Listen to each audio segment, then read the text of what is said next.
Well, it's January 18th of 2022, and today, just middle of the afternoon, we're just like taking it easy. I got to go skid up some logs for firewood. So we're going to start up the D4, and I know there's there's 1,000 videos out there to show you how somebody goes through these 80-year-old machines here. This is a D4, but they're pretty much all the same, D2, D4, D6, 8, whatever. They still start with the old pony motors pre-1950.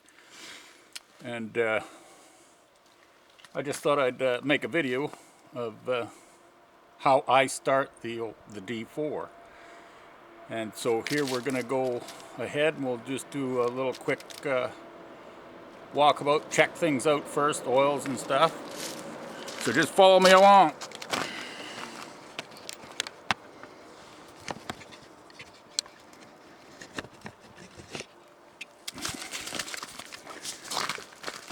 Right off the bat, we got the can up there on the exhaust pipe, so we'll take that off.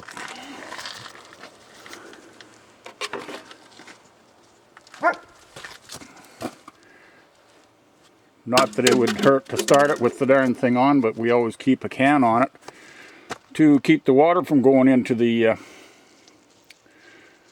engine when you're not running it.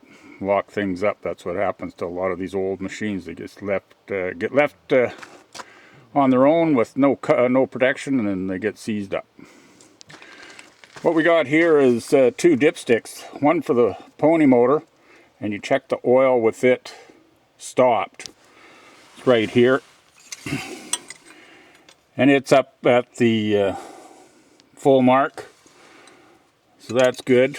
I already went ahead and I topped up the gas tank. Down here in amongst those hoses and whatnot is the diesel fuel or diesel engine dipstick, and it's marked out to check when running.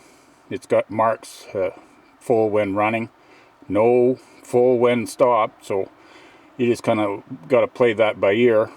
I just go with it if it's above the full when running mark, like a 1/4 inch or so or whatever, you're more than safe enough. You can start it up. And it's kind of like a hard to get at little piece of equipment, but there it is there. It's just right on the full when running, so we're going to call it good. I just did a full service on this machine too. I changed all the oils, the oil bath oils, both pony and main diesel, crankcase, final drives, transmission. It's got a dry clutch, so didn't have to worry about that.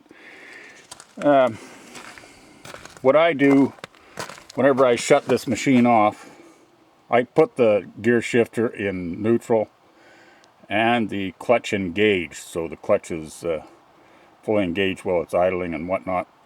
I even make sure it's in neutral, and the same thing when I go to just get off the machine.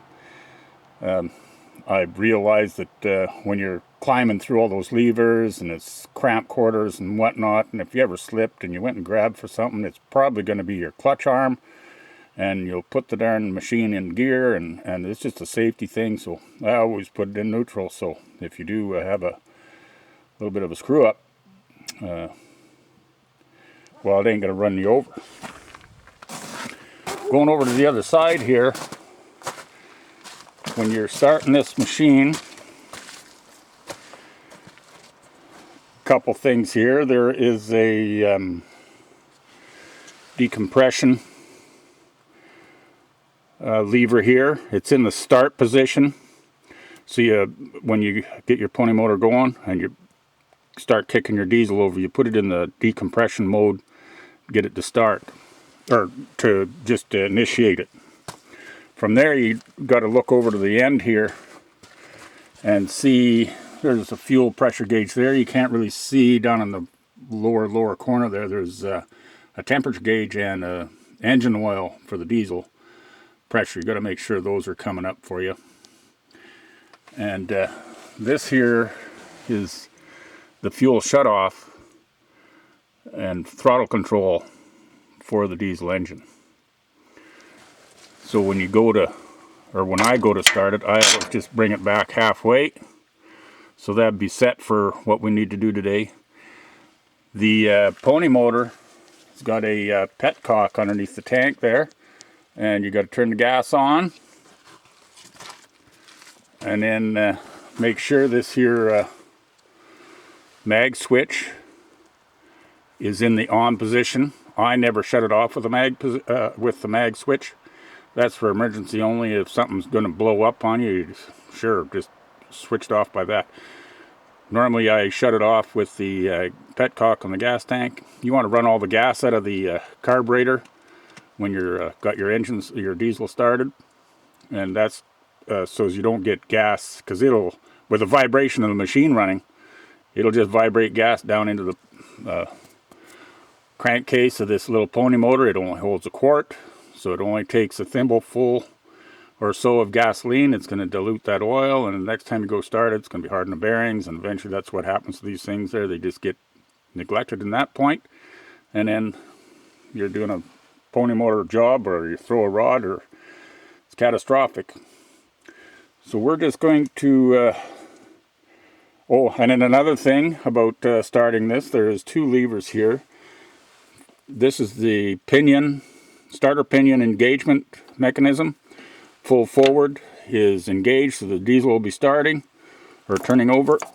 Halfway is the neutral position, and then over to the back is the brake assembly for it. So it'll stop the pinion while you pull this here lever up and engage the pinion drive itself. Once you get the pinion drive engaged, push this ahead, the diesel will start turning over. Hopefully it'll fire up.